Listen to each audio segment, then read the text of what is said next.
30 taon na akong katiwala ng pamilyang Gyu. Nakita kong lumaki si Miss Wanking at ngayon ay may isang peking papalit sa kanya. Sa sala, umiiyak ang peking anak na babae na parabang nabasag ang perlas. Naniwala ang Ginoo at ginang, handa silang magtanghal ng isang nakakaantig na eksena ng ama at anak. Sa loob-loob ko, tumatawa ako, pero sa labas ay mahinahon kong inilapag ang tasa ng tsaa. Pinutol ang komedya sa pamamagitan ng isang malutong na tunog. Inayos ko ang aking salamin na may gintong frame at mumiti ng peking profesional. Ginoo, huwag munang magmadaling maantig. Bakit hindi magpad na test? Sa sala, may pumipigil na iyak. Bilang katiwala ng pamilyang Gu sa loob ng 30 taon, pamilyar ako sa tunog na yon. Alin man iyon ay si Ginang, na umiiyak dahil sa chismis ng Ginoo, o si Miss Wanking na naaapi sa ilang maliit na bagay. Pero ngayon, ang dalas ng iyak ay medyo naiba. Higit sa lahat, hindi pamilyar ang tao. Nang itulak ko ang pinto ng sala, bahagya akong nagtaas ng kilay. Gaya nga ng inaasahan. Sa sofa nakaupo ang isang dalagang mga 18 taong gulang, nakasuot ng kupas na maong at murang shirt. Mahigpit niyang hinawakan ang isang luntiang jade pendant. Ang kanyang luha ay parang naputol na kwintas. Umiiyak siya at nagsabi, "Tatay, nanay, ako talaga ang inyong anak." Ang Ginoong Gu Tiancheng ay namutla, parang tinamaan ng kidlat. Nakatulala siya. Si Ginang Suwan ay humihingal, hawak ang dibdib, parang susunod na mawawalan ng malay. Tumama ang aking paningin sa jade pendant sa kamay ng dalaga. Iyon nga ang personal na gamit na inihanda ni Ginang para kay Miss Wanking 18 taon na ang nakakaraan. Noong araw na yon, ako mismo ang nagsuot ng jade pendant kay Miss Wanking. Ito ang huling alaala ng aking ina, sabi niya. Sinabi ni Lola na ito ang tanging iniwan ng aking ina, nanginginig ang boses ng dalaga. Bawat salita ay tama sa pagkakasabi. Sinabi ni Lola na noong ipinanganak ako. Ang aking lampin ay may borda na puting magnolia at isang kuneho. Biglang tumayo si Ginang. Diyos ko, iyon nga ang aking borda. Nanginginig ang kamay ng Ginoo. Chochu, anak ka talaga namin. Sa isip ko, itinala ko ang pangalan. Tumango ang dalaga na parang pag-uulo ng bawang. Tatay, ang pangalan ko ay Lin Chochu. Sa mga nakaraang taon, hinahanap ko kayo. Sa sandaling iyon, may mga yabag na bumaba mula sa hagdan. Dahan-dahang bumaba si Miss Wanking. Nang makita ang eksena sa sala, natigilan siya. Wanking, gulat na bulong ni Ginang.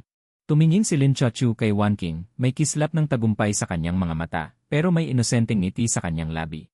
Ate, pasensya na. Hindi ko sinasadyang guluhin ang inyong buhay. Mahina ang kanyang mga salita, pero bawat isa ay parang kutsilyo na tumutusok sa puso ni Wanking. Namutla si Wanking. Parang papel, nanginginig ang katawan. Hindi possible. Bulong-bulong niya. Lalong lumiwanag ang tagumpay sa mga mata ni Lin Chochu, pero sa panlabas. Nagkunwari siyang inosente. Ate, huwag kang malungkot. Hindi ko intensyon na palitan ka. Gusto ko lang mahanap ang aking tunay na mga magulang. Pinanood ko ang dulang ito. Walang kibot ang aking loob. Mas maganda pa sa huling palabas ng Ginoo tungkol sa kanyang unang pag-ibig na bumalik mula sa ibang bansa. Malikhain pero ganun pa rin. Lalong naging mabigat ang kapaligiran sa sala. Hinawakan ng Ginoo ang kanyang ulo, masakit na sabi, 18 taon. Ang aking anak ay naglalagi sa labas. Humagulgol si Ginang, kasalanan ko lahat. Kasalanan ko lahat. Si Wanking ay nakatayo roon, parang isang tagalabas. Puno ng pagkalito ang kanyang mga mata. Tumigil si Lin Chochu sa pag-iyak, gamit ang isang pagsubok na tono. Tatay, nanay, kung hindi kayo naniniwala, hindi. Maaari akong umalis. Hindi, biglang tumingala ang Ginoo. Ikaw ang aking anak, paano ka makakaalis? Agad din sinabi ni Ginang. Chochu, nagdusa ka. Pasensya na, nanay. Sa pagtingin sa pamilyang ito na nababagabag sa soap opera, naisip ko na oras na para pumasok ako. Kung hindi, maaga o huli, magkakawatak-watak ang pamilyang ito. Dahan-dahan kong inilagay ang tray ng tsaa sa mesa. Nalumikha ng isang malutong na tunog. Lahat ng tingin ay napunta sa akin. Nilinis ko ang aking lalamunan. At seryosong nagsalita, Ginoo, Ginang. Dahil napakahalaga ng bagay na ito, bakit hindi magpad na test? Ang agham ang pinakamahigpit. Mas mabuti yon kaysa sa haka-haka. Isang pangungusap ang nagpatahimik sa buong sala. Naputol ang iyak ni Lin Chochu sa kanyang lalamunan. Kumislap ang kanyang mga mata, pero agad. Siya ay muling nagkaroon ng tiwala sa sarili. Sige, pumayag ako. Itinaas niya ang kanyang baba, mukhang walang takot. Ang tunay na ginto ay hindi natatakot sa apoy. Hinintay ko ang araw na ito sa loob ng 18 taon. Tumango ang Ginoo. Sige, magpapad na test tayo. Kinaumagahan, agad kong inayos ang biyahe papunta sa testing center. Sa loob ng sasakyan, si Lin Chochu ay nag-aayos ng buhok sa buong biyahe, paminsan-minsan ay sumisilip sa salamin. May mga mamamahayag ba mamaya? Tinanong niya. Muntik na akong matawa. Sa panahon ngayon, magpapad na test lang, gusto mo pang sumikat sa social media. Ngunit pinanatili ko ang aking profesionalismo bilang katiwala. Pagdating sa testing center, nakita ang pila, biglang nanlamig ang mukha ni Linchachu. Ang daming tao. Habang ako ay tahimik na nagkukwenta, sa bilis na ito, aabutin ng 2 oras. Makalipas ang 10 minuto, nagsimulang hindi mapakali si Linchachu. Alam mo ba kung sino ako? Ako ang anak na babae ng pamilya Gu. Sinabi niya sa isang alay sa harap. Lumingon ang alay at pinusuan siya. Anong pamilya Gu? Natahimik si Linchachu. Makalipas ang isa pang 10 minuto, tuluyan na siyang sumabog. Diretso siyang nagtungo sa bintana, hinampas ang lamesa.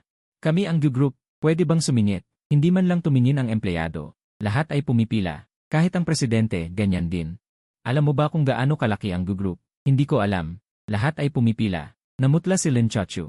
Ang Ginoo at Ginang ay nasa likuran, unti-unting nagbago ang kanilang ekspresyon. Inayos ko ang aking salamin, walang magawang ngumiti. Binasa siguro ng babaeng ito ang sobrang daming nobela. Sa wakas, turno na namin. Pagkatapos ng sampling, sinabi ng empleyado na lalabas ang resulta sa 1 buwan. 1 buwan? Nagbago ang boses ni Linchachu. Pwede bang pa-urgent? Kahit urgent, abutin ng kalahating buwan. Hindi problema ang pera. Sa wakas ay tumingin ang empleyado sa kanya. Hindi ito tungkol sa pera. Ito ay tungkol sa agham. May sasabihin pa sana si Linchachu, ngunit pinigilan siya ng Ginoo. Naawa ang ginang, ayaw niyang pabalikin si Linchachu sa mahirap na buhay. Pinayagan siyang manatili sa bahay ng pamilya Gu sa loob ng 1 buwan. Sa unang almusal, nagsuot siya ng pink na velvet na damit, halatang ginaya ang suot ni Wanking kahapon. Ngunit ang epekto, parang sabi sa fashion review. Si Wanking ay elegante. Siya naman, sobrang pilit. Xiao Zhang, pakiabot ang juice. Inutusan ni Linchachu ang isang utusan. Nag-alinlangan si Xiao Zhang, ngunit sinunod pa rin. Binibini, medyo malamig na ang tinapay na ito. Pwede bang painitin? Sinunod din ng utusan. Ngunit nakita ko sa kanilang mga mata ang pag-aatubili. Ilang taon na silang naglilingkod sa pamilya Gu. Mahal nila si Wanking ng buong puso. Ang biglang lumitaw na anak na ito, hindi nila talaga gusto. Ngunit sila ay empleyado lamang, kaya nagkunwaring sumusunod. Akala ni Linchachu ay nagtagumpay siya, kaya lalo siyang naging matapang. Wanking, ang ganda ng bag na ito. Bago ba? Tinitigan niya ang limited edition na bag ni Wanking. Noon pa yan, mahinahong sagot ni Wanking. Pwede bang tingnan? Nag-alinlangan si Wanking, ngunit ibinigay pa rin. Kinuha ni Linchachu ang bag, hindi na ito binitawan. Gusto pa niyang isuot at umalis. Bilang katiwala, agad akong lumapit. Miss Lin, bago lumabas ang resulta ng DNA test, ito ay personal na gamit pa rin ni Miss Wanking. Namula si Linchachu, at nag-aatubiling ibinaba ang bag sa tanghalian, nagsimula na naman siyang magdrama. Noong bata ako, mahirap ang buhay namin. Minsan, 1 beses lang kami kumakain sa isang araw. Sabay pahid ng luha. Noong taglamig, nilagnat ako ng mataas. Walang pera pambili ng gamot, tiniis ko na lang. Nakikinig siya, naaawa, at sinabing hindi na mauulit ang ganitong hirap. Palihim na sumulyap si Linchachu kay Wanking at nagpatuloy. Nang makita kong napakasaya mo, Wanking, naiinggit ako. Mula pagkabata, prinsesa ang buhay mo. Hindi katulad ko. Sa bawat salita, ipinapahiwatig niya na hindi alam ni Wanking kung paano pahalagahan ang biyaya. Lalong nalungkot si Wanking, hindi na siya makakain. Nakita ko ang lahat. Pwede bang painitin? Ginawa naman ang binibini pero nakikita ko na. Hindi sila masaya sa mga katulong. Matagal na silang naglilingkod sa pamilya Gu at tunay nilang mahal si Wanking. Sa biglang sumulpot na binibini, hindi nila talaga gusto. Pero sila, mga trabahador lang, walang magawa kundi magpakunwari. Akala ni Linchachu ay matagumpay siya. Nagsimula siyang maging mapang-abuso. Wanking, maganda ang bag mo ah. Bagong modelo ba? Nakatingin siya sa limited edition bag ni Wanking. Noong nakaraang taon pa yan. Mahinahong sagot ni Wanking. Pwede ko bang makita? Nagdalawang isip si Wanking. Ibinigay pa rin niya ito. Kinuha ni Linchachu ang bag, hindi mapakali. Gusto pa nga niyang dalhin ito. Bilang katiwala, bigla akong lumitaw. Binibining Lin, bago pa lumabas ang resulta ng pagsusuri, ito ay personal na gamit pa rin ni Binibining Wanking. Namula si Linchachu at nag-aatubiling ibinaba ang bag sa oras ng tanghalian. Muli siyang nagpasimula ng pagtatanghal. Noong bata ako, mahirap ang aming pamilya. Minsan 1 beses lang kami makakain sa isang araw. Habang nagsasalita, namumula ang kanyang mga mata. Isang taglamig, nilagnat ako ng mataas, walang pera ang pamilya para bumili ng gamot. Kinailangan kong tiisin. Nakikinig siya, naawa. Chachu, hindi na magyayari yon. Sumulyap si Linchachu kay Wanking at nagpatuloy. Nakikita kong napakasaya ni Wanking. Talaga akong naiinggit. Siya ay namuhay na parang prinsesa mula pagkabata, hindi tulad ko. Sa bawat salita, ipinapahiwatig na hindi marunong magpahalaga si Wanking. Lalong nasasaktan si Wanking sa pakikinig, hindi na makakain. Nakikita ko ito. Masakit sa puso, itong batang ito ay laging malambot ang puso, hindi kayang tiisin ang ganitong moral na panggigipit. Kinagabihan, pumunta ako sa kusina para gumawa para kay Wan King. Ang paborito niyang tiramisu. Nang dalhin ko sa kwarto niya, nakadungaw siya sa mesa, walang ginagawa. Malungkot, tanong ko, Chen Go. Makasarili ba ako? Tumingala siya, namumula ang mga mata. Bakit mo nasabi yan? Tama si Lin Chaochu, lumaki akong walang alalahanin. Hindi ko nga alam ang hirap niya. Umupo ako sa tabi niya, marahang hinawakan ang ulo niya. Binibini, ang tunay na pagiging maharlika ay hindi ibinibigay ng iba. Ito ay nakaukit sa buto. Ano ang ibig sabihin? Tingnan mo siya. Ilang araw pa lang siya nakatira dito, pinapagagawa na niya ang mga katulong, ninanasa ang mga bagay mo. Pero sabi niya siya ang tunay na anak. Kahit totoo yon, ano naman? Ang pagiging maharlika ay 18 taon na pag-ipon, hindi mapapatunayan ng isang papel. Napaisip si Wan King. At saka, patuloy ko. Hindi niya matututuhan ang iyong elegante, parang ang ligaw na bulaklak, ay hindi matututuhan ang dangal ng rosas. Napahagalpak ng tawa si Wan King. Chen Go, kung marinig niya yan, magagalit siya. Hayaan mo siyang magalit. Kinabukasan, nagsimula na naman si Lin Chaochu. Bagong pagtatanghal. Nakita niya akong nag-aayos ng aparador ni Wan King. Dumiretso siya, ang ganda ng mga damit na ito, pwede ko bang subukan? Ang mga ito ay espesyal na ginawa para kay binibini Wan King, marahil hindi bagay. Magalang akong tumanggi. Bakit hindi bagay? Hindi ba pareho tayo ng laki? Iba ang katawan, mahinahon kong sabi. Namula ang mukha ni Lin Chaochu. Totoong mas maikli siya kay Wan King ng 5 sentimetro at mas mataba ng isang ikot. Itong bag, pwede ko bang gamitin? Tinignan niya ang bagong bag ni Wan King. Binibinilin, sinabi ko na. Bago lumabas ang resulta ng isa kang alipin. Sa wakas, hinubad niya ang kanyang maskara. Bakit mo ako pakialaman? Inayos ko ang aking salamin na may gintong frame, tumayo ng tuwid. Medyo umiti ang labi, ang mapaglingkuran si binibini Wan King ay isang karangalan para sa akin. Nagpadyak si Lin Chaochu sa galit pero wala siyang magawa. Hehe. Leleng-leleng. Ang charity gala ng ginang ay sa susunod na Miyerkules. Hinawakan niya ang kamay ni Wan King, puno ng pag-asa ang mata. Wan King, ikaw ang magiging bida. Ang galing ng iyong disenyo, perpektong maipakita sa lahat. Tumango si Wan King. Medyo nervyos ang mukha. Sa tabi, tinandaan ko ang plano. Sa ganitong okasyon, laging may manggagambala. Tama nga, nang marinig ni Lin Chaochu ang balita. Sumilay ang inggit sa kanyang mata. Nagkunwari siyang walang pakialam, bakit si Wan King? Pwede rin akong tumulong. Mahinahong sabi ng ginang, Chaochu. Bago ka palang, mag-adapt ka muna. Si Wan King ang may karanasan. Sa ganitong gawain, napaiyak si Lin Chaochu, kinagat ang labi, hindi na nagsalita.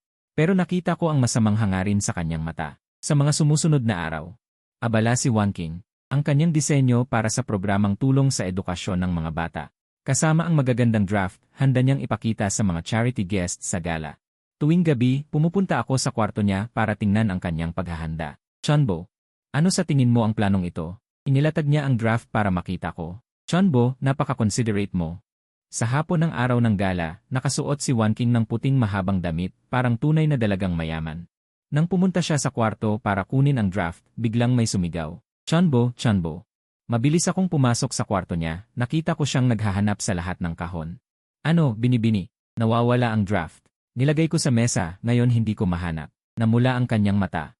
May hikbi ang boses. Tiningnan ko ang kwarto, malinis ang mesa. Binibini, huwag mag-alala. Mula sa aking bulsa sa loob. Kumuha ako ng eksaktong kaparehong draft, ibinigay sa kanya. Binibini Wan King. Sa bawat gawain, dapat may backup. Ito ang itinuro ko sa'yo. Kinuha niya ang draft. Agad na lumiwanag ang kanyang mga mata. Chunbo, ikaw talaga ang aking tagapagligtas. Sige na, miss. Ngayong gabi ay magliliwanag ka. Ang venue ng handaan ay napakaganda at marangya, sama-sama ang lahat ng mga kilalang tao. Ang mga flash ng kamera ng mga mamamahayag ay sunod-sunod na kumikislap. Nakatayo si Wan King sa entablado. Maayos at buong tapang niyang ipinakilala ang kanyang plano para sa kawanggawa, pumalakpak ang mga tao sa ibaba. Puno ng pagmamalaki ang mga mukha ng Ginoo at Ginang. Nakatayo ako sa gilid, tahimik na nagmamasid sa buong lugar. Nakaupo si Lin Chaochu sa isang sulok. Marahil ay inaakala niyang perpekto ang kanyang mga lihim na galaw. Hinihintay niyang mapahiya si Wan King. Ngayon na nabigo ang plano, halos sumabog na siya sa galit. Matapos ang talumpati ni Wan King, pinalibutan siya ng mga mamamahayag. Miss Gyu, napakaganda ng iyong konsepto ng disenyo. Ang planong ito ay tiyak na makakatulong sa maraming bata. Sa sandaling iyon, biglang tumayo si Lin Chaochu. May dala siyang isang baso ng red wine, nakangiting sumugod kay Wan King. Binabati kita, Wan King. Habang nagsasalita siya, nadulas ang kanyang paa. Ang baso ng red wine ay direktang lumipad patungo sa puting damit ni Wan King. Kung ito ay matapon, gugulo ang gabi ni Wan King. Buong gabi ay hindi na siya makakaharap sa mga tao. Matagal ko nang hinihintay ang sandaling ito. Ang ganitong uri ng maliit na daya. Ay sawa na ako makita noong 30 taon na ang nakaraan. Bitbit ko ang isang tray, tahimik at dahan-dahan akong lumakad palapit. Saktong nahuli ko ang basong lumilipad. Wala kahit isang patak ng red wine na tumalsik kay Wan King. Sinabi ko kay Wan King na nanginginig pa sa takot. Madulas ang sahig, mag-ingat ka. Pagkatapos ay walang pakialam kong tiningnan si Lin Chochu na nakahandusay sa sahig. Agad na lumapit ang mga tao sa paligid. Chochu, okay ka lang? Ay, ang sahig niya ay medyo madulas. Halika, tulungan kitang tumayo. Napilitang tumayo si Lin Chochu, nagpapasalamat sa mga tao sa paligid, habang matalim na nakatitig sa akin. Puno ng puot ang kanyang mga mata. Pero minisyan ko lang siya ng isang propesyonal ng ngiti. Ano ang tinatawag na propesyonal? Ito ang tinatawag na propesyonal. Mamatay ka sa inis. Tiri-tiri-tiri. Sa mga nakaraang araw, tahimik si Lin Chochu. Tahimik na parang may mali. Ayon sa lohika, ang isang batang babae na tulad niya ay dapat araw-araw na nag-isip kung paano gumawa ng gulo. Ngunit sa totoo lang, 2 araw siyang tumahimik. Araw-araw kumakain ng maayos. Maayos na umakyat ng hagdan. Sa pamamagitan ng sistema ng seguridad ng bahay, sinuri ko. Aba, hinahanap ng batang ito sa internet ang dating kasintahan ni Gu Tiancheng. At totoo ngang natagpuan niya.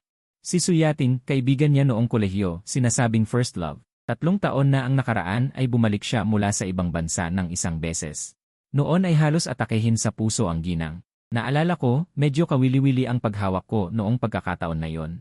Si Lin Chochu ay tila natuklasan ang isang malaking lihim. Nagsimula siyang magpadala ng anonymous na mensahe kay Su Yating. Bukas ng 3:00 ng hapon, si Gu Tiancheng ay nasa Starbucks headquarters store na umiinom ng kape. Mag-isa.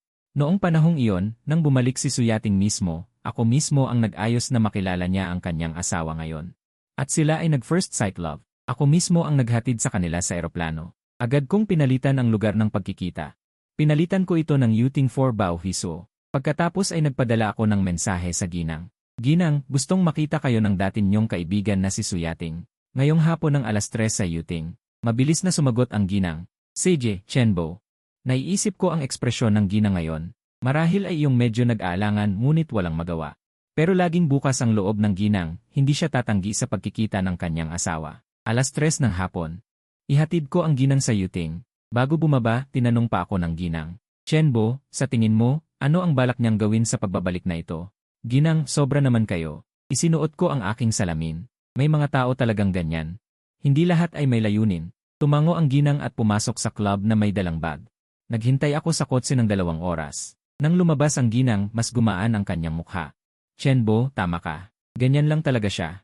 Pagkasakay ng ginang, medyo nahiya pa siya. Masaya kaming nag-usap. Sinabi pa niya na dumadami ang ganda ko sa mga nakaraang taon. Natural na maganda ang ginang. Nga pala, sinabi rin niya na malaki ang pagbabago ni Gu Tiancheng. Dati ay napakabata, ngayon ay kayang pamahalaan ang ganoong kalaking kumpanya. Ngumiti ang ginang. Sinabi ko sa kanya, lahat ay dahil sa magaling na pamamahala ni Chenbo. Hindi ako nagsalita, ngunit sa isip ko, ang pagbabalik ni Su Yating ngayon. Pag-uwi, nasa sala na ang Ginoo na naghihintay. Sa kanyang ekspresyon, marahil ay may sasabihin siya sa akin. Sabi pa niya, malaki ang pagbabago ni Gu Tiancheng nitong mga nakaraang taon. Dati napakabata, ngayon kayang pamahalaan ang malaking kumpanya. Ngumiti ang ginang, at sinabi ko sa kanya, lahat ay dahil sa mahusay na pamamahala ni Chenbo. Hindi ako nagsalita, ngunit sa isip ko, iniisip ko na si Suwan ay bumalik. Dapat ay para talaga makita si Madam, dahil ang relasyon nila noon ay mas maganda pa kaysa sa relasyon niya at ni Sir. Pag-uwi, si Sir ay nasa sala na naghihintay, at ang ekspresyon ng kanyang mukha ay, mukhang hindi siya nakita sa Starbucks, Madam. Saan ka pumunta ngayong araw? Nakipagkita kay Su Yating, natural na sabi ni Madam. Pumunta siya para makita ako, matagal kaming nag-usap, nagbago ang ekspresyon ni Sir. Siya ba ay mabuti? Mabuti naman. Sumunod sa patakaran ng bansa, 3 anak na, tumingin si Madam kay Sir. Ikaw naman, ngayong hapon pumunta ka sa Starbucks, umupo ka ng 2 oras. Ano ang hinihintay mo? Ang balikat ni Madam at Sir, asawa. Hindi na tayo mga bata na 20 taong gulang, huwag hayaang lokohin tayo. Tahimik akong nag-aayos ng mga kagamitan sa tsaa sa tabi. Si Sir ay lubusang tinuruan ni Madam, may bahagi ako dyan, hindi ko mapigilang tumayo ng tuwid ang dibdib. Pinikit ni Madam ang kanyang mga mata. Sa gabi, pumunta ako sa hardin at naglibot. Si Miss Wan King ay nakaupo sa swing, mukhang hindi maganda ang kalooban. Miss Wan King. Ano ang problema, Chenbo? Pakiramdam ko. Wala yata akong magawa, Miss Wan King tumingala sa akin. Si Lin Chachu kahit nakakainis. Pero siya ay may ginagawa man lang, ako. Nagtatago lang ako sa likod mo. Lumapit ako sa kanya at itinulak ang swing. Miss Wan King, alam mo ba ang pag-uuri ng mga karakter sa laro? Ang mga tao sa laro ay ipinanganak na pangunahing karakter. Ang laro ay animation lamang ng proseso, inayos ko ang aking salamin. Hindi mo kailangang mag-alala sa mga kilos ng mise. Ngumiti si Miss Wan King. Chenbo, ang pagkukumpara mo ay kakaiba. Hindi kakaiba, naisip ko. Magkwento ako sa'yo. Anong kwento? 5 taon na ang nakalipas, may isang sikat na aktres na gustong lagyan ng droga ang iyong tatay. Napalaki ang mga mata ni Miss Wan King. Tutu. Naglagay siya ng droga sa red wine, iniisip na pagkatapos inumin ng iyong tatay, siya ang magiging bayani na magliligtas sa dalaga. Ano ang nangyari? Ang resulta, inilipat ko ang droga ng maaga. Nang pumasok ako, naghihintay pa rin siya doon. Si Miss Wan King ay tumawa ng sobra. Chenbo, napakasama mo. Hindi ito tinatawag na kasamaan. Ito ay tinatawag na profesional. Tiningnan ko siyang masayang tumawa at uminit ang aking puso. Ang bahay na ito kung wala ako, maaga o huli ay magkakawatak-watak. Tiningnan ako ni Miss Wan King ng seryoso. Dahil nandito ka, wala akong kinakatakutan. Ako ay nasiyahan. Si Chenbo ay hindi nabuhay ng walang kabuluhan. Nag-usap pa kami sa hardin ng ilang sandali.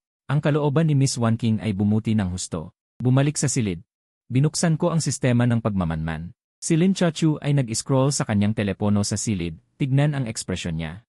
Mukhang naghihintay ng sagot mula kay Suyating. Sayang, si Suyating ay kasalukuyang nakikipag-chat kay Madam sa WeChat.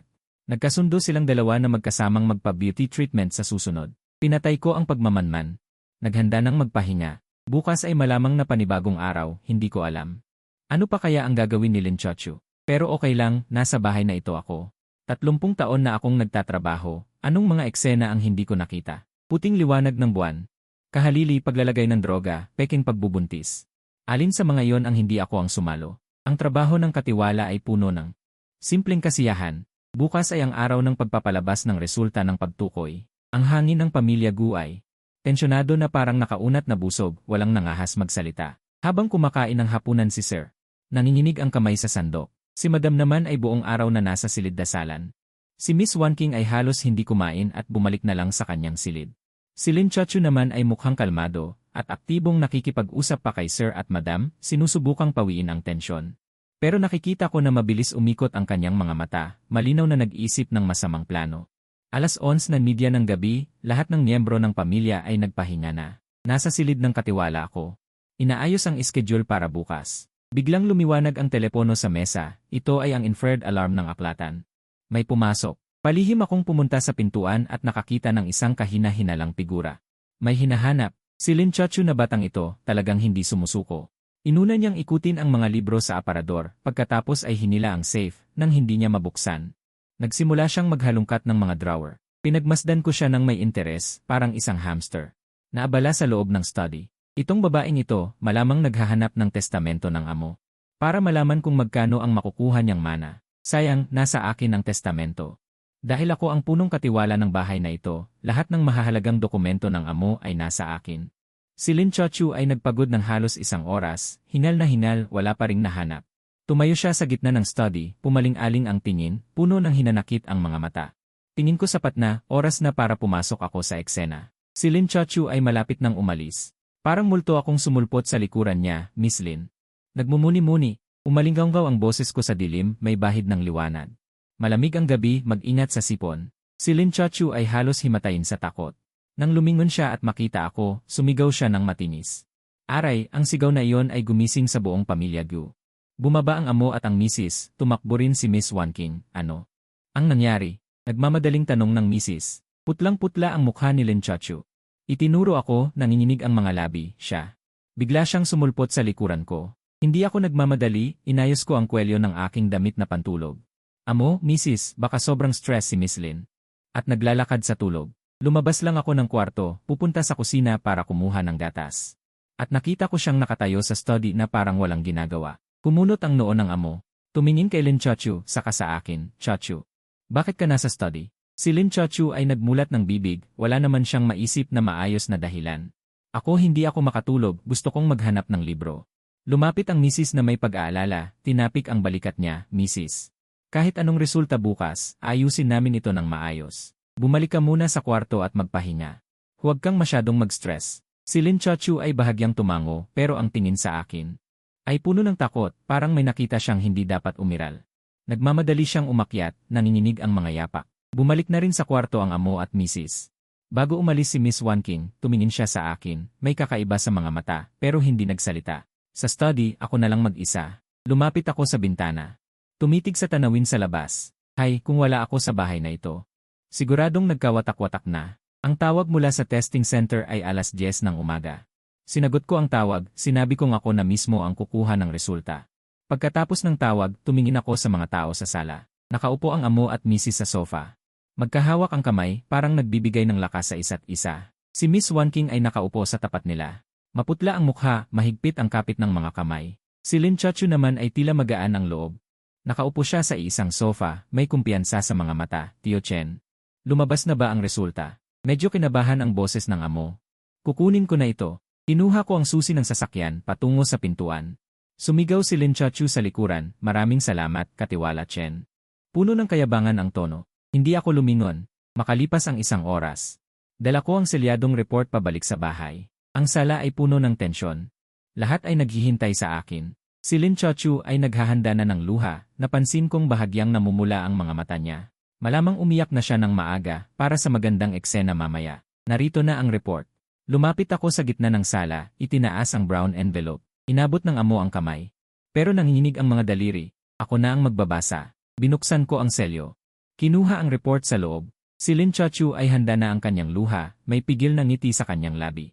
Tiningnan ko ang nilalaman ng report, pagkatapos ay ibinigay ko sa amo. Amo, kayo na mismo ang tumingin. Kinuha ng amo ang report, nanginginig ang dalawang kamay. Binuksan niya ang report, ang mukha niya ay mula sa pag-asa ay naging gulat, saka hindi makapaniwala. Sa wakas, maputla. Paano mangyayari yon? Napakaliit ng boses ng Ginoo. Parang sa sarili niya. Paano mangyayari? Medyo kinabahan si Lin Chaochu. Tumayo siya at lumapit sa Ginoo. Hayaan mo akong makita. Binitawan ng Ginoo ang kamay niya. Nahulog ang ulat sa mesa, malinaw na nakasulat ang konklusyon, ayon sa resulta ng pagsusuri ng ENI. Hindi ka anak si Gu Chaiyancheng at Lin Chaochu. Tinitigan ni Lin Chaochu ang mga salitang iyon, biglang nanigas ang kanyang pagmamalaki. Impossible. Sumigaw siya at sinunggaban ang ulat. Pik ito. Sinuhulan niyo ang ospital. Inalog-alog niya ng malakas ang papel. Parang pagkakalog ay mawawala ang resulta. Tatay, nanay. Tiyak na sinuhulan nila ang ospital, peke ang resultang ito. Itinuro niya si Binibining Wanking. Siya ang may pakana. Natatakot siyang mawala ang pamilyang ito.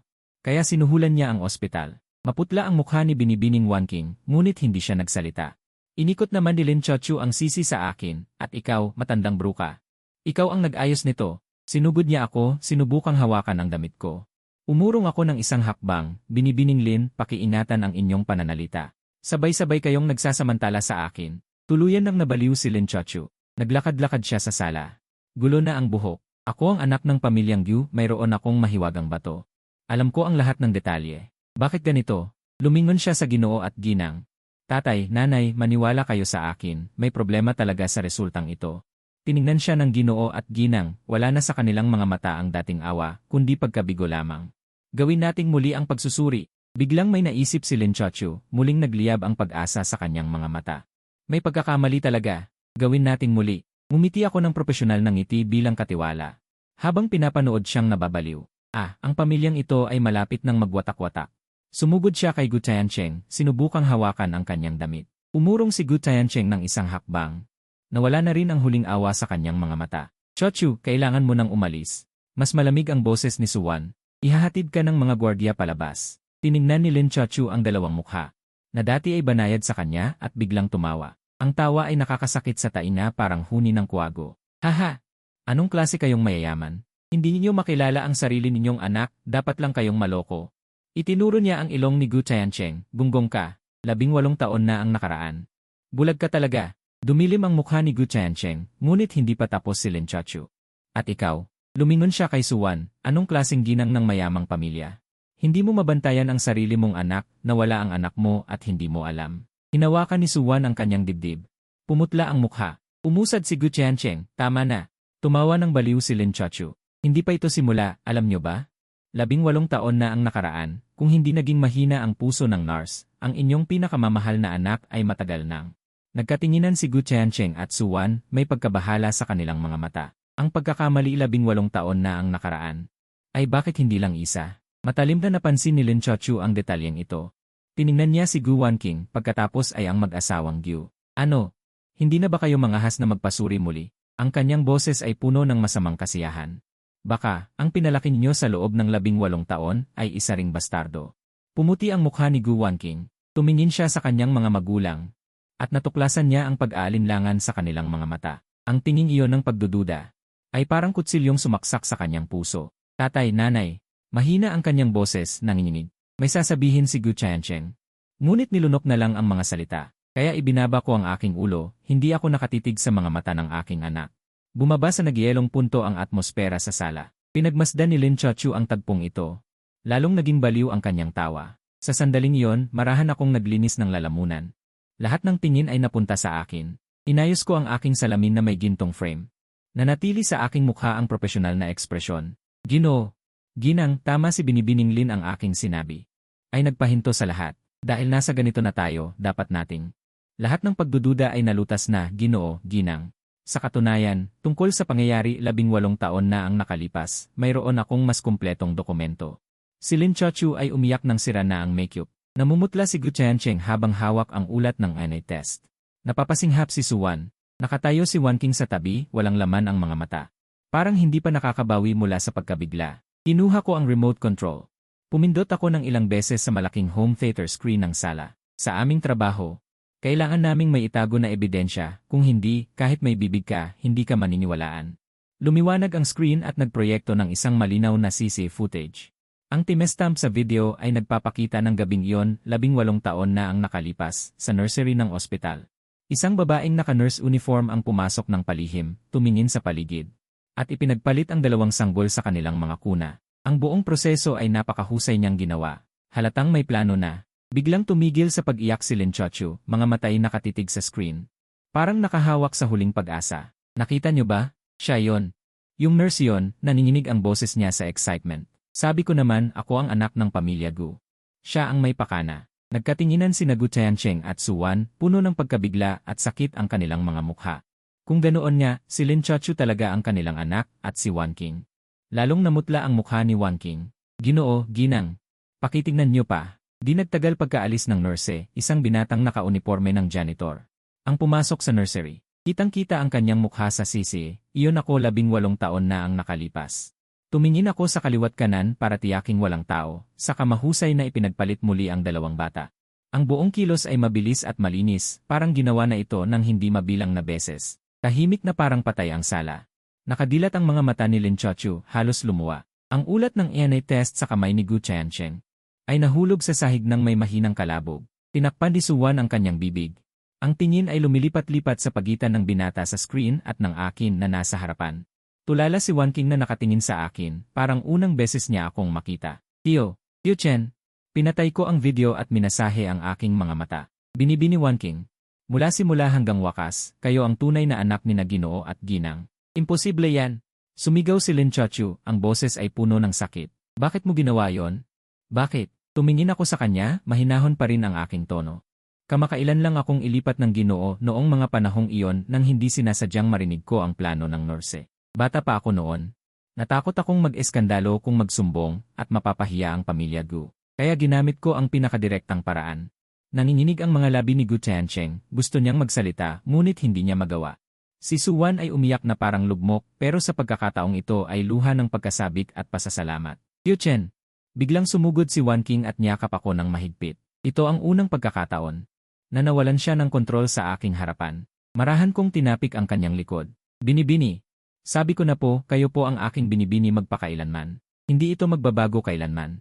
Lubos na bumagsak si Lin Chochu sa sahig, maputla ang mukha. Pinalaya si Lin Chochu.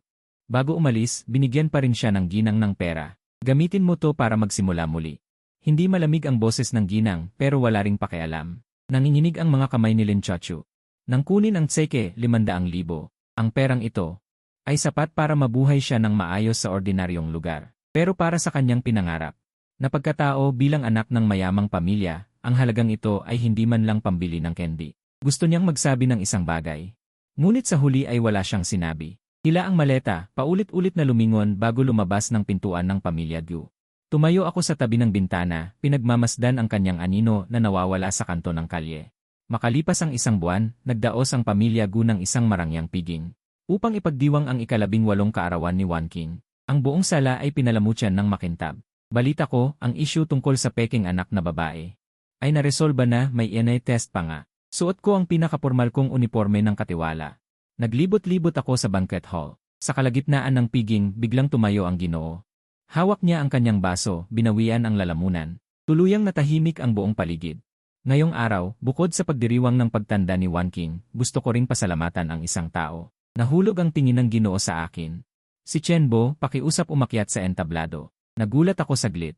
Hindi ito nasa plano, pero okay lang. Ang pinakamahalaga para sa isang matandang katiwala ay ang kalmadong pag-isip. Pero inayos ko pa rin ang aking kurbata at lumakad sa harap ng entablado. Si Ginoong Gu, sa harap ng lahat ng panauhin, ay yumuko ng malalim. Si Chen Bo ang pinakamalaking benefactor ng aming pamilya. Nagtinginan ang mga panauhin sa ibaba.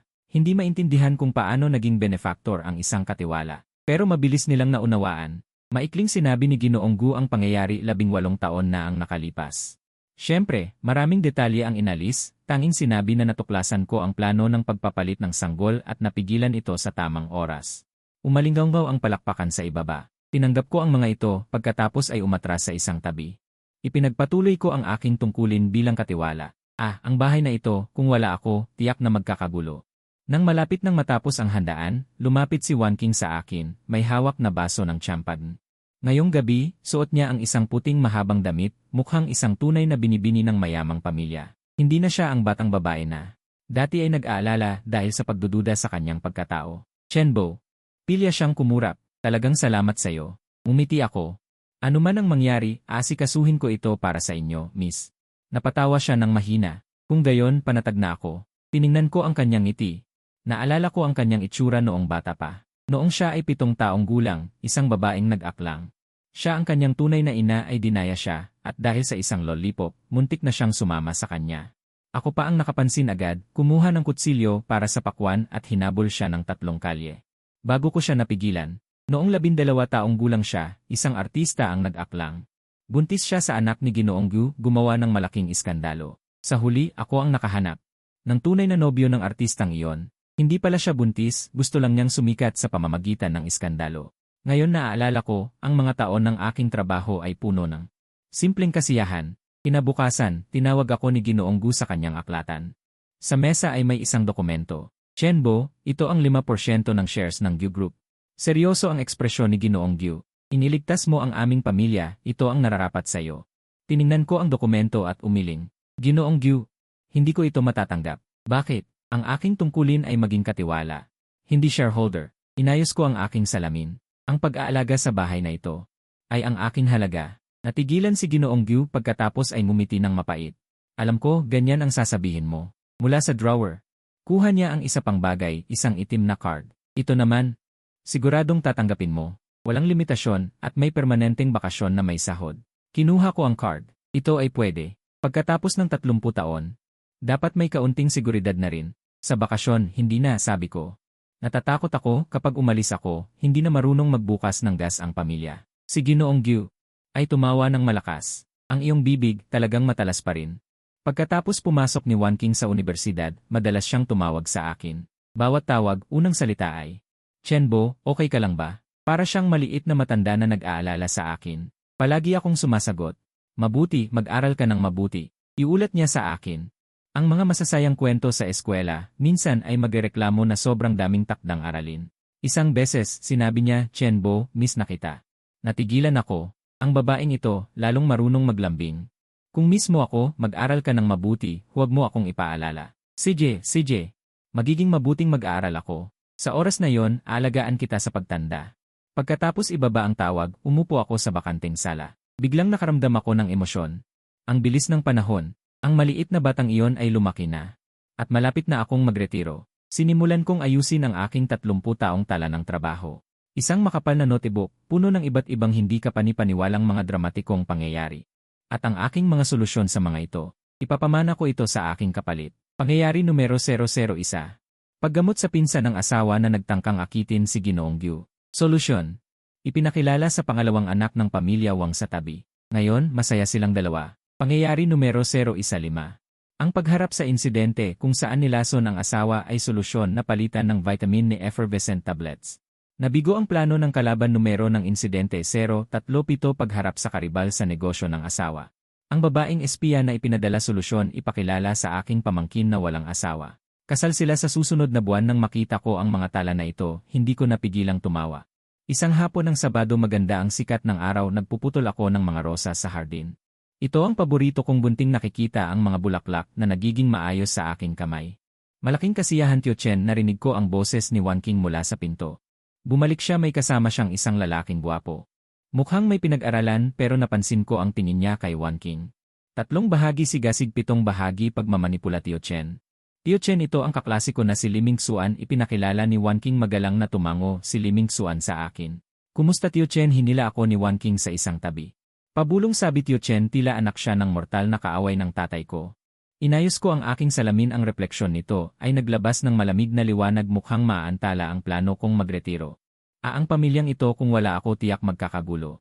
Lumingon ako sa lalaking iyon nagpakita ng isang pamantayang ngiti binibini. Maligayang pagdating ang saya ay nagsisimula pa lamang pananaw ni Lin Chachu. Ang taglamig sa aking alaala ay laging malamig na nakakatusok inilubog ng aking inaamang ang aking ulo. Sa malamig na palanggana ng tubig pumasok ang tubig sa aking ilong masakit na masakit. Walang kwentang babae pinalalampas mo ang iyong trabaho, hindi mo hinugasan ang medyas ng iyong kapatid. Ang peklat na kasing laki ng barya sa aking braso ay gawa ng kanyang mainit na bakal dahil hindi ko hinugasan ang medyas ng kanyang mahal na anak. Sa hapagkainan laging bulok na pagkain at mura ng aking mga inaamang. Nabasag ng ampon kong kapatid ang mangkok ngunit ang sampal ay tumama sa aking pisngi gutom na gutom ako. Nagtagong nagnakaw ng isang inaamag na tinapay nang mahuli ako ginamit nila ang lubid. Isinabit ako sa bubungan at pinalo magdamag kinabukasan. Kailangan ko pa rin kaladkarin ang aking halos patay na katawan pag uwi nila ako ang kanilang punching bag suntok at sinturon. Parang ulan na bumuhos sa akin nilagnat ako ng mataas halos mamatay na. Ngunit ikinulong ako ng aking inaamang sa dampa isang mababang uri ng buhay hindi mamamatay. Sa kabilang bahagi ng pinto malamig ang kanyang sabi ako ay nakakulot sa malamig na sahig akala ko mamamatay na ako roon. Hanggang sa taon ng high school hindi ko sinasadyang narinig ang pagtatalo ng aking mga inaamang dapat hindi namin pinulot ang walang kwentang ito. Inalagaan namin ang 10 taon walang silbi kung hindi dahil sa jade na suot niya na may halaga. Itinapon ko na siya noong sandaling iyon nagtago ako sa likod ng pinto, hindi ako nakaramdam ng kahit anong kalungkutan. Kahit isang ilaw na pumutol sa aking madilim na buhay nagsimula akong mag-ingat sa aking pinagmulan. Ang jade na laging nakasabit sa aking leg naging tanging pahiwatig ko. Nag-ipon ako ng pera at palihim na pumunta sa library ng bayan gumamit ng pampublikong computer. Sa wakas sa isang artikulo tungkol sa Gu Group nakakita ako ng isang larawan. Ang asawa ng chairman ng Gu Group na si Suwan sa isang charity gala ay may suot na jade na hikaw. Ang klase ng jade ang inukit na disenyong ulap at sa aking leg. Pareho huminto ang aking paghinga nakatingin ako sa screen. Ang marangyang babae isang nakatutuwang ideya ang pumulupot sa aking puso. Pumipigil sa aking paghinga at nagpapasigla sa akin taon ng high school na tanggap ko ang aking admission letter sa kolehiyo. Pinunit ito ni inayang sa harap ko itinapon ang mga piraso sa sahig. Tinapakan niya ano ang silbi ng pag-aaral ng babae. Ang tangi ay magpakasal sa mayamang pamilya tiningnan ko ang sahig. Ang aking pangalan na dinumihan ng putik walang salita akong sinabi makalipas ang ilang araw. Ang tinutukoy niyang mayamang pamilya ay dumating isang 40 taong gulang na lalaki. Amoy alak ang buhok mantika na nakadikit sa anit ang tingin niya sa akin. Parang nagbebenta ng baboy sa palengke mahigpit na ikinapit ni inayang ang aking braso. Tumawa siya na puno ng kulubot 500,000 na manliligaw bawas hindi. Ang aking anak babae ay dalisay narinig ko sa mga taga-bayan na siya ay diborsyado na. Ilang beses na siyang tinaboy ng mga nauna, yumuko ako at matyagang tumayo. Sa hapagkainan, si Ginoong Yang at ang lalaking iyon ay nag-aalayan ng inuman. Si Ginoong Yang at ang kanyang ina ay patuloy na sumenya sa akin na iahod ko ang pagkain sa lalaki, ngunit ako ay kumilos ng kabaligtaran. Hindi ako natahimik, sa halip ay ngumiti ako. Kinuha ko ang mga chopstick at pumulot ng isang pirasong matabang karne. Inilagay ko ito sa mangkok ni Nanay Yang. Nay, masyadong maliit ang 500,000. Pinalaki ninyo ako, hindi naman dapat ganito kadali akong maibenta. Agad na lumiwanag ang mga mata ni Nanay Yang. Sinampal niya ang kanyang hita. Dinig ninyo, ang anak ko ay talagang may pangunawa. Lawang, tama ang sinabi ng anak ko. Iyan ang dapat. Kailangan dagdagan. Sakim niyang inilabas ang 8 daliri. 800,000. Walang bawas kahit 1 piso. Naging mabigat ang mukha ng lalaki, hindi siya nagsalita. Isang baso ng matapang na alak ang iniinom niya at mariing inilapag ang baso sa mesa. Naglabas ito ng mapurol na tunog. Tiningnan ko ang kanyang pumupulang mga mata, alam kong hindi pa sapat ang init. Kinuha ko ang bote ng alak at pinuno ang kanyang baso, hindi sinasadyang umikot ang aking pulso, at nabuhos ang kalahati ng kanyang katawan. Ay, tito, pasensya na, pasensya na. Nagmamadali akong humingi ng tawad, diretsyo ang tingin sa kanya, may bahid ng paghamak sa aking tono. Tito, sa ganyang liit ng inuman mo, paano ka makakaprotekta sa akin sa hinaharap? Ang pagpatay sa kanyang mga mata ay halos maging totoo. Alam ko, tagumpay na. Tumayo ako, ginawa kong matamis at mahina ang boses. Tito, kulang na ang alak. Bibilhan ko pa kayo ni tatay at nanay. Magdiwang tayo ng maayos. Kinuha ko ang walang laman na bote ng alak at lumabas ng bahay. Sa maliit na tindahan sa kanto, uminom ako ng isang buong bote ng malamig na tubig. Ang orasan sa dingding. Dahan-dahang gumagalaw ang mga kamay. Tinitigan ko ito, binibilang ang bawat minuto at segundo. Ngunit pagkalipas ng kalahating oras, nang muli kong nilakad ang pamilyar na daan. Ang matalas na tunog ng pulis siren ay papalapit, pinunit ang katahimikan ng gabi. Lumiko ako sa isang mas madilim na eskinita, pinagulong ang bago kong pantalon sa lupa, at ginulo ang aking buhok. Nang ako ay umuwi ng pasuray-suray, mayroon ng harang sa pintuan. Ang pulang bughaw na pulis ilaw. Sumasalamin sa aking maputlang mukha. Itinaas ko ang aking ulo, ang mga luha ay parang putol na kwintas. Malalaking patak ang sunod-sunod na bumagsak. Ang aking boses ay may iyak, sinabi ko ang aking sinanay na testimonya. Sabi ko lasing ang lalaki, dahil sa halaga ng dote, nag-away sila ng aking mga magulang. Sinaktan niya ang aking ina, sumalo ang aking ama, at pagkatapos ay naglabas siya ng kutsilyo. Sabi ko natakot ako, tumakbo ako para bumili ng alak upang mapalamig ang kanilang galit. Hindi ko inaasahan, lahat ng aking sinabi ay perpektong tugma sa mga sigaw na narinig ng mga kapitbahay. At sa dating marahas na kasaysayan ng lasing, siya ay nahuli sa mismong lugar. May ebidensya ng tao at bagay, makalipas ang ilang araw ay nahatulan siya ng pagkabilanggo. At ako ay naging isang ulilang walang tahanan. Nang dumating ang balita ng pagkamatay ng aking mga ampon na magulang, kumakain ako ng mainit na beef noodles. Wala akong naiiyak. Sa katunayan, naramdaman ko na napakasarap ng noodles na yon. Wala akong kahit anong pagsisisi. Ang pagkamatay ng 2 taong iyon ay ang aking sariling handog sa aking pagtanda. Kinuha ko ang maliit na halaga ng seguro. Bumili ako ng tiket patungong Timog Lungsod. Sa hindi pamilyar na lungsod na yon, ang unang ginawa ko ay linisin ang aking sarili mula ulo hanggang paa. Bumili ako ng pinakamaayos na damit. Kahit mura, ito ay mukhang malinis at desente. Sa malabo na salamin ng motel. Paulit-ulit akong nagsanay kung paano umiyak ng pinakamaganda, pinakakaawain. Kung paano gawing puno ng kawalan ng sala at pag-asa ang mga mata. Inilabas ko lahat ng balita tungkol sa pamilyang Gyu. Isinaulo ko ang bawat hilig ni Gu Tiancheng at Suwan, pati na ang anibersaryo ng kanilang kasal. Tapos na ang paghahanda. Hinawakan ko ang mainit na jade sa aking bulsa, at tumayo sa harap ng bahay ng pamilyang Gyu, sa harap ng pinanday na bakal na gate na tila naghihiwalay sa dalawang mundo. Dumaan ang hangin, huminga ako ng malalim. Ito ang sugal ng aking buhay.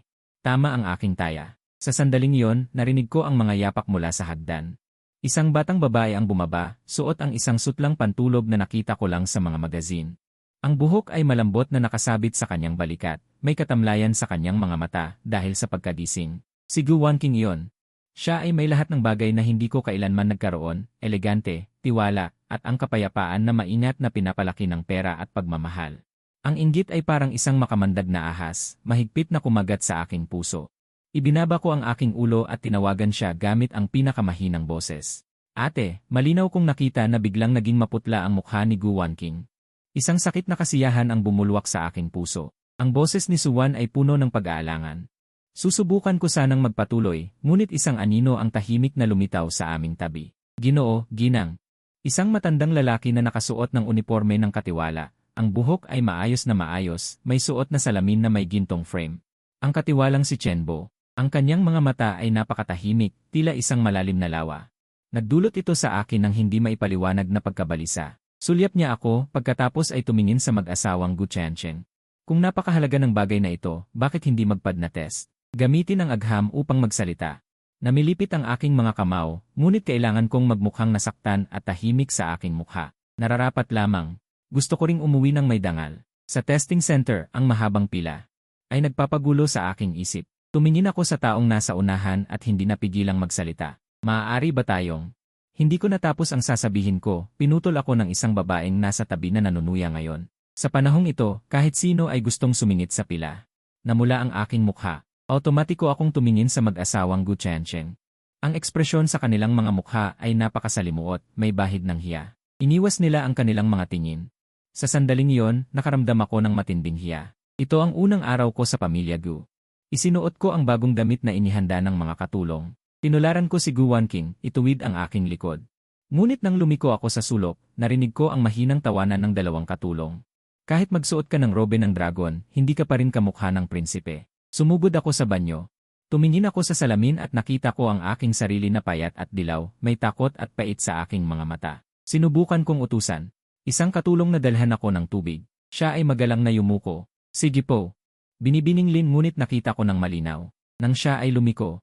Ang tila hindi maitatagong paghamak sa kanyang mga labi. Pagkatapos ng hapunan, nakita ko ang aparador ni Gu Wanqing. May nakasabit na isang bag na limitadong edisyon na nakita ko lang sa magasin. Tulala akong lumapit at inilahad ang aking kamay. Binibininglin. Muli kong narinig ang boses ni Chen Bo sa aking likuran. Hindi ko alam kung kailan siya dumating at tumayo roon. Binibininglin muli kong narinig ang boses ni Chen Bo sa aking likuran. Hindi ko alam kung kailan siya dumating at tumayo roon. Ang kanyang tono ay hindi masyadong malambot o matigas, ngunit para itong pader na humaharang sa lahat ng aking mga hangarin. Matandang ito. Kinasusuklaman ko siya. Sa hapagkainan. Hinawakan ko ang aking mga chopstick, ang mga luha ay nahulog ng wasto. Laging sinasabi ng aking inampon. Ang pag-aaral ng babae ay walang silbi, mas mabuting mag-asawa ng maaga para sa bigay kaya. Ang mga aklat na itinago ko. Kapag natagpuan niya ito, isang beses niyang sinusunog. Itinaas ko ang aking ulo. Mahiyain akong tumingin kay Suwan sa tapat. Ang kanyang mga mata ay namula na. Mabuting bata. Tapos na ang lahat. Maawaing nilagyan niya ako ng isang piraso ng buto-buto. Mula ngayon, ito na ang iyong tahanan. Sumulyap ako kay Gu Wanqing sa tabi. Ibinaba niya ang kanyang mga chopstick, namumutla ang kanyang mukha. Nakita ko siyang nahihirapan, isang baluktot na kasiyahan ang bumulwak sa aking puso. Gagamitin ko ang aking paghihirap.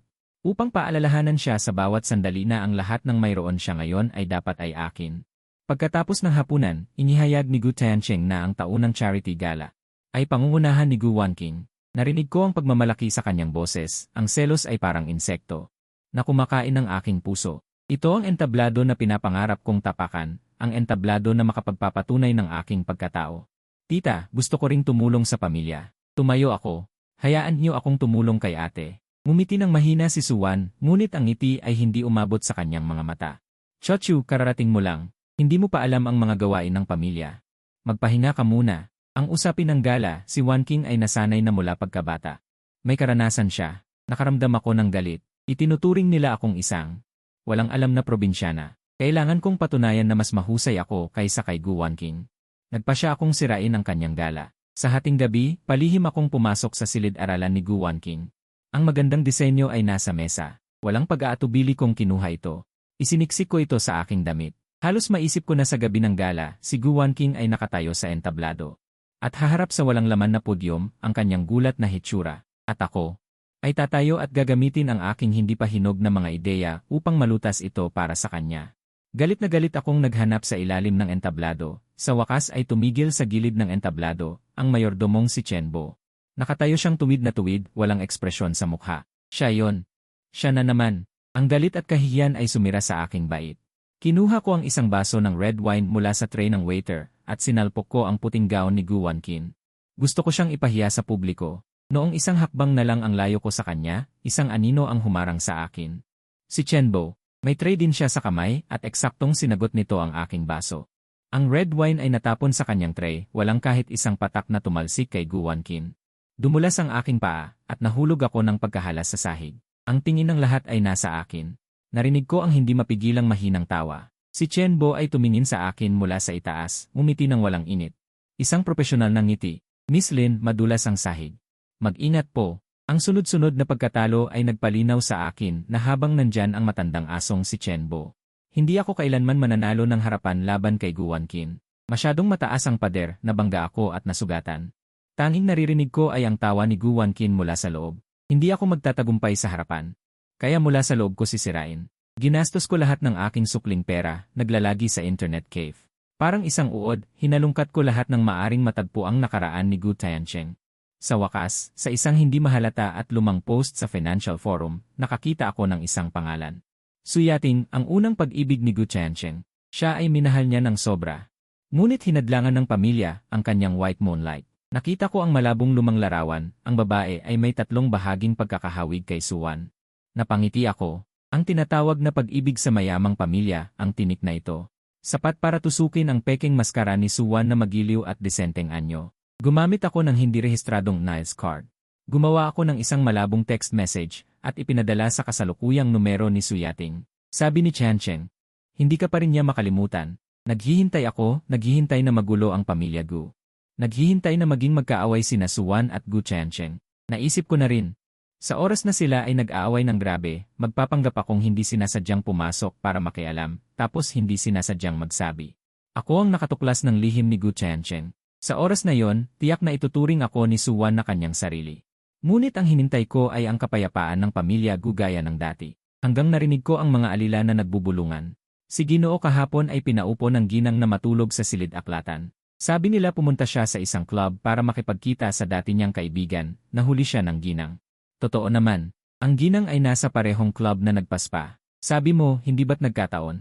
Ang aking dugo ay unti-unting lumamig. Masyadong nagkataon. Napakaangkop. Parang may nag-ayos ng lahat sa likod. Bigla akong tumingala para bang makakapasok sa pader.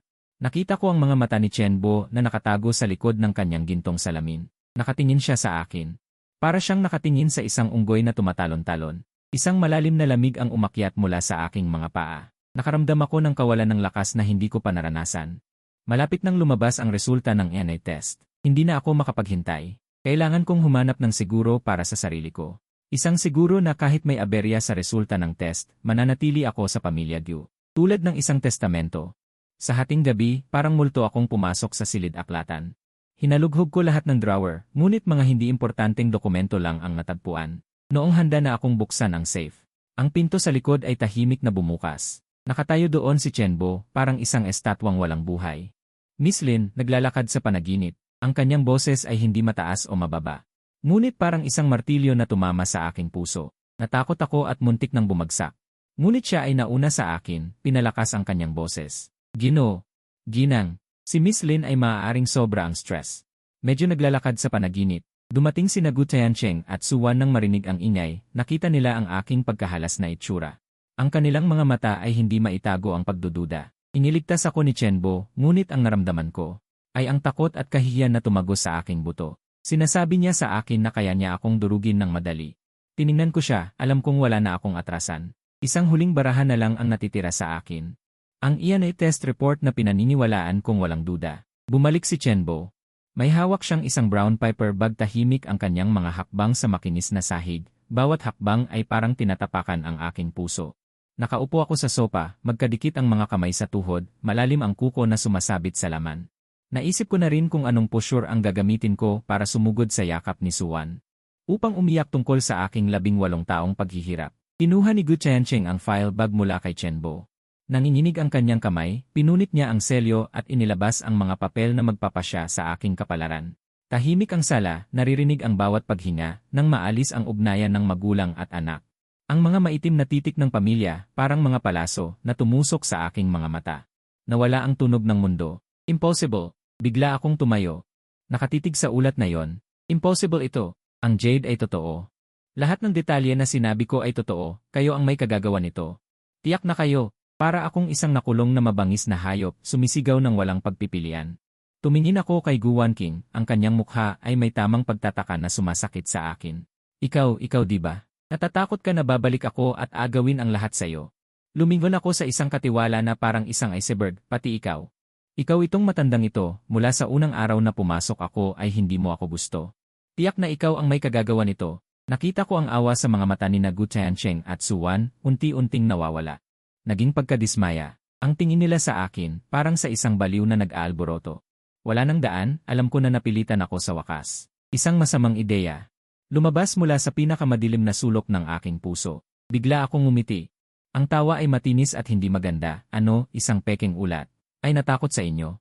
Lumingon ako kina Gu Changcheng at Suwan, bakit kayo sigurado? Na lahat ng akin ay peke. Ang inyong pinalaking si Gu Wanking sa loob ng 18 taon, sigurado ba siya? Baka naman ang inyong pinaghirapang palakihin sa loob ng 18 taon ay isa ring bastardo. Ang salitang ito ay parang bomba. Malinaw kong nakita ang mukha ni Gu Qiancheng. Biglang namutla. Sa tingin nila kay Gu Wanqing, may dagdag na pag-aalinlangan na hindi ko pa nakita. Nayanig ang katawan ni Gu Wanqing, nawala ang kulay ng kanyang mukha. Nakita ko ang masakit niyang ekspresyon. Nagkaroon ako ng masamang kasiyahan sa puso. Ayos na siya. Kahit pumunta ako sa impyerno, isasama ko kayong lahat. Sa sandaling iyon, ang tahimik na si Chen Bo ay biglang nagsalita, Ginoo. Isang nakakatawang pag-asa sa nasunog na puso ko ay muling sumiklab. Kinuha ni Chen Bo ang remote, ang malaking screen sa sala ay dahan-dahang bumaba. Nagliwanag ang projector, may lumabas na lumang surveillance video sa screen. Nanginginig ang larawan, may static, ang lugar ay nursery ng ospital. Tumibok ng malakas ang puso ko. Sa video, isang babaeng naka-uniforme ng nurse. Tahimik na lumapit sa dalawang crib, mabilis niyang inilipat. Ang mga sanggol sa loob ng kumot. Mabilis ang aking paghinga. Sumisigaw ang lahat ng dugo ko. Ito na. Ito ang ebidensya. Nakakapit ako sa aking braso, ang kuko ay nakabaon sa laman. Bigla akong tumayo. Tinuro ang screen, ang boses ay nagbago dahil sa sobrang saya. Nakita niyo na ba? Nakita niyo na ba lahat? Ako ang totoo. Ako ang anak ng pamilya Gu. Tumingin ako kina Gu Qiancheng at Su Wan, ang kanilang mukha ay puno ng sakit at pagkagulat. Tumingin ako kay Gu Wanqing. Walang kulay ang kanyang mukha. Nanalo ako. Sa sandaling iyon. Akala ko nakuha ko na ang buong mundo. Pero, hindi tumigil ang video sa screen. Umalis ang nurse makalipas ang ilang minuto. Isang batang lalaki na naka-uniforme ng janitor, na may walis, ay pumasok. Bata pa ang mukha niya. Pero ang mga mata, kilala ko, ito ang batang si Chen Bo. Tumigil siya sa gitna ng dalawang crib, tumingin sa kaliwat kanan, at pagkatapos. Ibinaba niya ang walis. Walang ekspresyon siyang yumuko. Inilipat muli ang dalawang sanggol na pinagpalit.